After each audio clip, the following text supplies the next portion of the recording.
ভারতে বিজেপির উগ্র হিন্দুত্ববাদীর রাজনীতির শুরুটা মূলত 1992 সালে বাবরি মসজিদ ভাঙ্গার মাধ্যমেই কিন্তু হয়েছিল। বাবরি মসজিদ ভাঙ্গাকে ভারতের সাম্প্রদায়িক রাজনীতির সবচেয়ে বড় মোড় পরিবর্তন হিসাবে ধরা হয়। আর সেই সময় এই বাবরি মসজিদ ভাঙ্গার আন্দোলনই বিজেপিকে জাতীয় পর্যায়ে বড় শক্তিতে পরিণত করছিল। বাবরি মসজিদ ভাঙ্গাটা বিজেপির কাছে অনেকটা জন্মসূত্রের মতোই। এই মসজিদ ভাঙ্গার পক্ষে তারা বলছিল এটা নাকি রামের জন্মভূমি, আর সম্রাট বাবর নাকি রাম মন্দির ভেঙে এই মসজিদ বানাইছিল। কিন্তু এসব দাবির কোনোটারই কোনো ঐতিহাসিক ভিত্তি নাই। সেই 80-র দশকে বিজেপি যখন মসজিদের নিচে রামের জন্মভূমির এই ন্যারেটিভ দাঁড় করায়, তখনই তারা মিলিয়ন মিলিয়ন হিন্দুদের সমর্থন পেতে শুরু করে। ধর্মীয় ইস্যুকে কেন্দ্র করে তখন থেকেই বিজেপির রাজনীতিক উত্থান শুরু হয়, এবং আজকের ভারতে এর প্রভাব খুবই স্পষ্ট। মসজিদ ভাঙ্গা, মাদ্রাসা উচ্ছেদ, মুসলমানদের উপর নানা রকম অত্যাচার, এমনকি মুসলমানদেরকে তাড়াইয়া দেওয়া হচ্ছে। এত এত মসজিদ ভাঙ্গার পরেও কিন্তু সেই বাবরি মসজিদের নাম বারবার চলে আসে, কারণ সেটা ছিল সব কিছুর শুরু। অযোধ্যার সেই বাবরি মসজিদের জায়গাতেই এখন বিজেপি রাম মন্দির তৈরি করছে।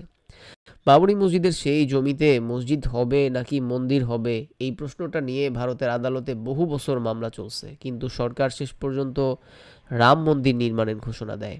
বাবরি মসজিদের এই পরিণতিকে ভারতের মুসলমানদের জন্য সবচেয়ে বড় আঘাত হিসেবে দেখা হয়। বাবরি মসজিদের স্মৃতিকে ধরে রাখতে পশ্চিমবঙ্গের বিধায়ক হুমায়ুন বাবরি মসজিদ নামে একটি নতুন মসজিদ নির্মাণের ঘোষণা দেন, এবং এটা অবশ্যই অযোধ্যায় না, মসজিদটা নির্মাণ হচ্ছে পশ্চিমবঙ্গের মুর্শিদাবাদে। আর বাবরি মসজিদ ধ্বংসের সেই 6 ডিসেম্বর তারিখটাকে স্মরণ করে 33 বছর পর এর ভিত্তিপ্রস্তর স্থাপন করা হলো। এই মসজিদ নির্মাণের বাজেট ধরা হয়েছে 300 কোটি টাকা, যার মধ্যে একজন শিল্পপতি একাই 80 কোটি টাকা দান করছেন। 25 বিঘা জায়গার ব্যবস্থাও করা হয়েছে। শুধু তাই না, শত শত কিলোমিটার দূর থেকে সাধারণ মুসলমানরা ইট, বালু, সিমেন্ট বহন করে নিয়ে আসতেছেন এই মসজিদ নির্মাণের জন্য।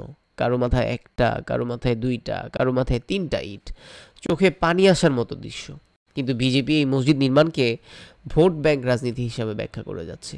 তাদের অভিযোগ হলো মসজিদের নাম বাবরি হতে পারবে না। এর পিছনের কারণটা তো বুঝতেই পারতেছেন, তাদের রাজনৈতিক উত্থান বাবরি গুড়িয়ে দেওয়ার মাধ্যমেই হয়েছিল। যারা ইসলাম মানেন তারা মসজিদ বানাবেন, কিন্তু নামকরণে আপত্তি আছে। তাই এই নামকরণে বিজেপির আপত্তি।